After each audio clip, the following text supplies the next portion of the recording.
দিনের রিমান্ডে দিয়েছেন পারভেজ হত্যা মামলার 3 আসামিকে। আমি আশ্চর্য তো তখনই হলাম ওদের মুখের হাসি দেখে। ওরা মানে কোথায় যাচ্ছে ওরা বুঝতে পারছে না, ওরা হাসতেছে। দেখেন আপনারা ভিডিওতে ভালো করে দেখা যাচ্ছে ওরা কিন্তু হাসতেছে।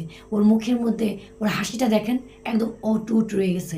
মনে হচ্ছে কোথাও পুরস্কার নিতে যাচ্ছে, মনে হচ্ছে কোনো বড় ধরনের একটা পুরস্কার পাবে, সেই জন্য খুশিতে আত্মহারা। এত বড় অন্যায় করার পর, একটা মানুষকে মেরে ফেলার পর, একটা মানুষকে দুনিয়া থেকে বিদায় করে দেওয়ার পরও একটা মানুষের মুখে এরকম হাসি থাকতে পারে? মানে আমি আশ্চর্য হয়ে যাচ্ছি। ওর মুখের হাসিটা দেখছেন? মানে এখন ওর মুখের হাসিটা অটুট রয়ে গেছে।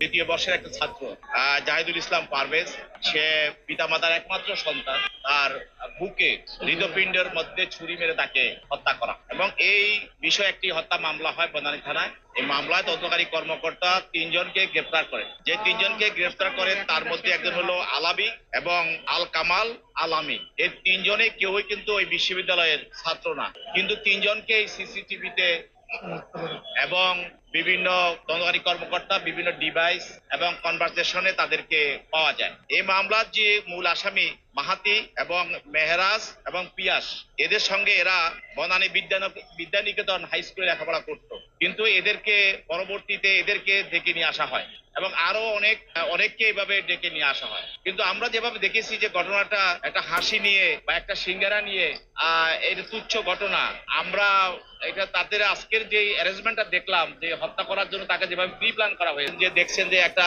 ছাত্র সংগঠনের সঙ্গে যিনি তাকে নিহত করা হয়েছে জড়িত, তাহলে এখানে এর পিছনে আরো অনেক কিছু থাকতে পারে। তো সেজন্য তদন্তকারী কর্মকর্তা 3 জনের বিরুদ্ধে 10 দিনের রিমান্ড চেয়েছেন এবং বিজ্ঞ আদালত তাদের 7 দিনের রিমান্ড মঞ্জুর করেছেন। তাদের পক্ষে তাদের আইনজীবীরাও ছিল, তারাও রিমান্ডে এবং বাতিল এবং জামিনে প্রার্থনা করেছিলেন। তো উভয়ের বক্তব্য শোনার পর বিজ্ঞ আদালতে আদেশ দেন।